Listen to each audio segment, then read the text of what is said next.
All right, so today I have a video on one of the most reliable and popular sneakers that New Balance sells from the running perspective, and this is a look at the new 860 V12. The 860 is one of the staples with New Balance running sneakers, so I have a look at the newest version right here, but I also have the previous version as well as some of the other offerings from New Balance. So hopefully you guys find this video informative. Let's go ahead and get into it.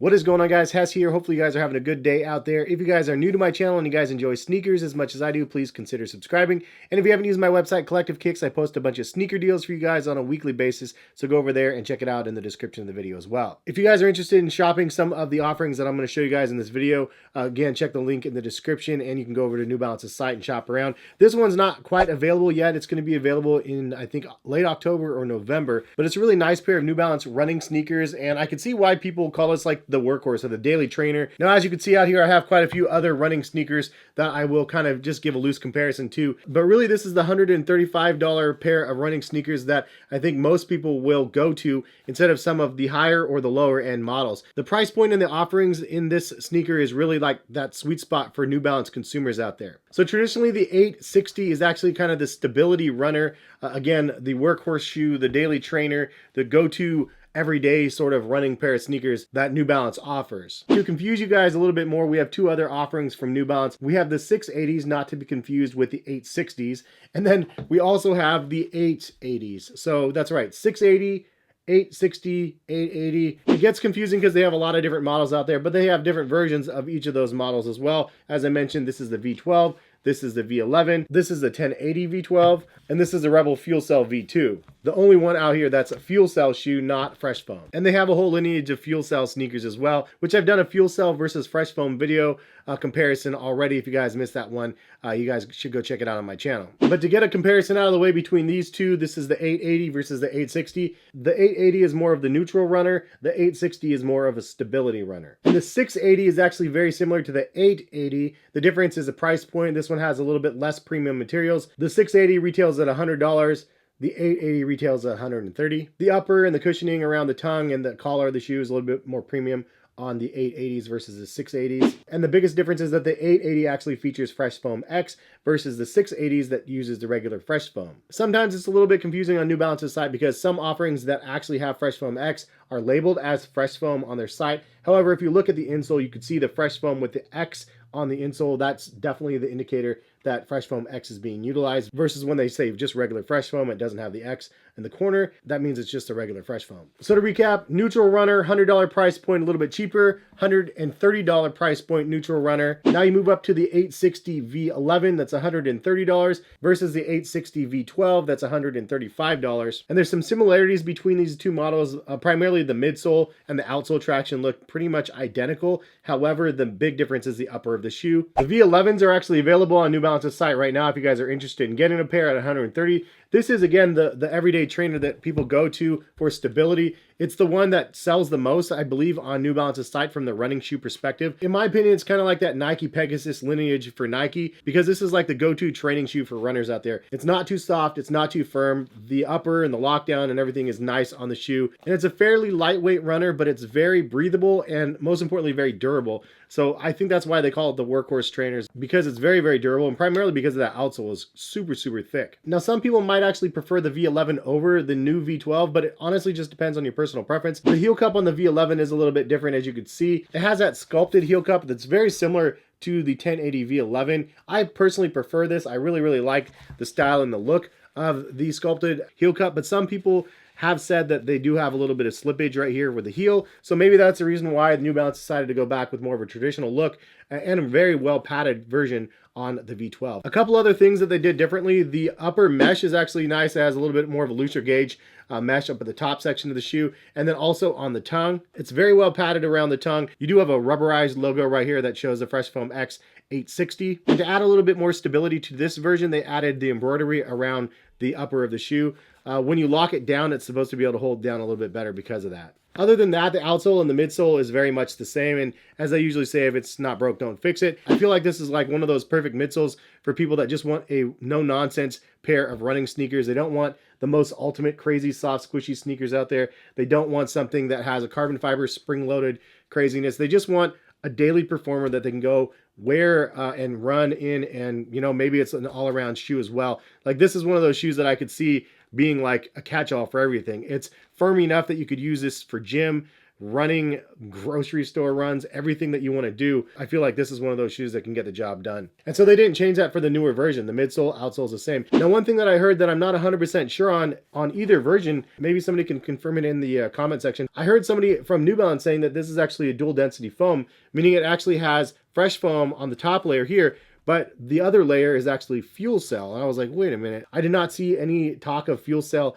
on this shoe at all, but it would make sense that it was fuel cell because this doesn't look like fresh foam. This does look like fuel cell. However, it doesn't have the same properties as the fuel cell we know and love in the Rebel 2. It's like a firmer version of what you get with the Rebel 2. So for those that know, leave a comment and let me know.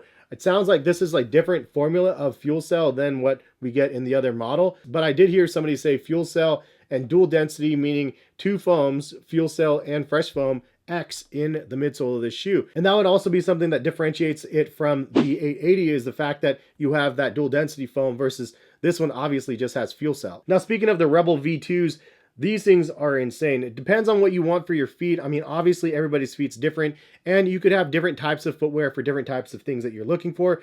If you want crazy, soft, squishy feel and very responsive and like race day or fast sneakers, this is one that runners say they can run really fast in, but also from a casual perspective, from my perspective at least, this is just super, super soft and squishy on feet. Unbelievably soft. It's one of the best things on the market. Best in class, as I say, for that $130 price point of soft, squishy sneaker. If that's what you want, you have to try the shoe out. You'll be blown away when you try it out. This fuel cell foam or whatever it is the softest and squishiest stuff on the market. I actually did a foam density test against like 20 different sneaker cushioning technologies, and this one was the softest out of all of them on this model. It's unbelievably good. So if you're looking for soft squishy, and I know a lot of you guys on this channel love that soft squishy, this is the one I would recommend. There's not really a comparison between these two shoes because this is crazy fast, lightweight, soft, squishy. This is much heavier because it has a crazy amount of durability with that outsole traction. It's the daily runner. It's the tank that gets the job done every single time. And I think there's something to be said about that as well. If you are one that just wants one pair of shoes for everything, like this is going to be a better option for you than something like this. Anyway, two other things to compare. The Vongos. Now, I did a video on these. This is a Fresh Foam X midsole. This is like the big brother of the 860s. The 860 is like more of a tank version of the Vongos. The Vongos retail at $150. Again, these ones are going to be, I think, $135. And the Fresh Foam X is really big and plush on here. It's lighter in hand than the 860s. The Vongo is also a stability version shoe, and you can see it looks fairly similar across the board. If you want a little bit more cushion for your stability ride, then the Vongo, I think, has that. It's definitely a little bit softer than what you have on the 860s. The other major difference is the mesh versus the knit upper. The knit upper on the Vongo is very soft and stretchy versus the mesh on the 860s. So more premium feel for that extra 15 or 20 bucks. In my opinion, the Vongo is another nice way to go. However, if you're looking for something that you need, again, the tank action, the durability, the long-term wear and tear, I think that this is going to be your mainstay, the one that you're going to want to go to. So it's nice to be able to have so many different crazy options out there, but I can see why people go back to this being the one that people end up wearing. And the last one that I wanted to compare to kind of loosely is the 1080 V11. This is actually my favorite New Balance offering across the board. I've tried a dozen different running shoes from New Balance from a casual perspective, and I absolutely love the 1080 V11 still. It's my number one shoe, one of my favorite shoes, the one that really turned me on to New Balance in the running segment. And maybe that's why there's a sweet spot for me where I just absolutely love this one and keep coming back to it. The overall feeling on feet on these are just amazing. Some of the things I like about the 1080 V11, one, it has a really nice curvature to the shoe. Just, it's not like flat like a regular running shoe. It has a curve up. You can see the toe up and then also the heel up on the back of the shoe. So it has a really nice motion when you're stepping in the shoe, but you're also stepping in to the Fresh Foam X midsole, which is super soft and lightweight. It feels like somebody's catching you like with pillows every single time you heel toe transition. I absolutely love it. Also, the knit upper is really nice. That stretch knit versus the mesh is really nice over the toe section of the shoe. And then I also do like the heel cup on the 1080 V11s, how it does kind of mold your foot, and I don't have any heel slippage, so that's definitely not something that's problematic to myself. These are also pretty lightweight as well. One of the weak spots I've seen some reviews on say that the midsole and the outsole is actually pretty weak. Over time, when you're running a lot in these shoes, the durability is not quite there for the outsole of the shoe. And I think that's, again, where the 860 is going to shine the most because of this thick boy traction that they have on this outsole. It's just insane. It's so thick. I don't think you're going to be wearing these to the bone because the rubber is just so significant. In fact, if you've had some of the previous versions of the 860s, leave a comment. Let me know. Have you ever actually ran through the bottom of the shoe? I'm sure there's a lot of people that just wear one pair of sneakers day in and day out for years. And I'm sure if that was a situation, you'd probably be able to run through. But if you're going to be wearing these as your go-to every other day sort of pair of sneakers to wear, I don't see you wearing through these because they're pretty beefy if you look at it. Anyways, that's a rundown of a lot of different things. Hopefully this was somewhat informative to you guys out there because there's so many different offerings from New Balance. It's been something I've been an advocate for because honestly, since my very first time trying on the 1080 V11, then I tried that Rebel V2 and the Fuel Cell is unbelievably good as well. New Balance has two of the best sneaker cushioning technologies on the market. Fuel Cell is more for responsiveness and bounce, but very, very springy. And the Fresh Foam X is more of that cloud-like cushioning system that you step in and you just happy that somebody's putting a pillow underneath your foot every single step that you're doing. It's unbelievably good as well.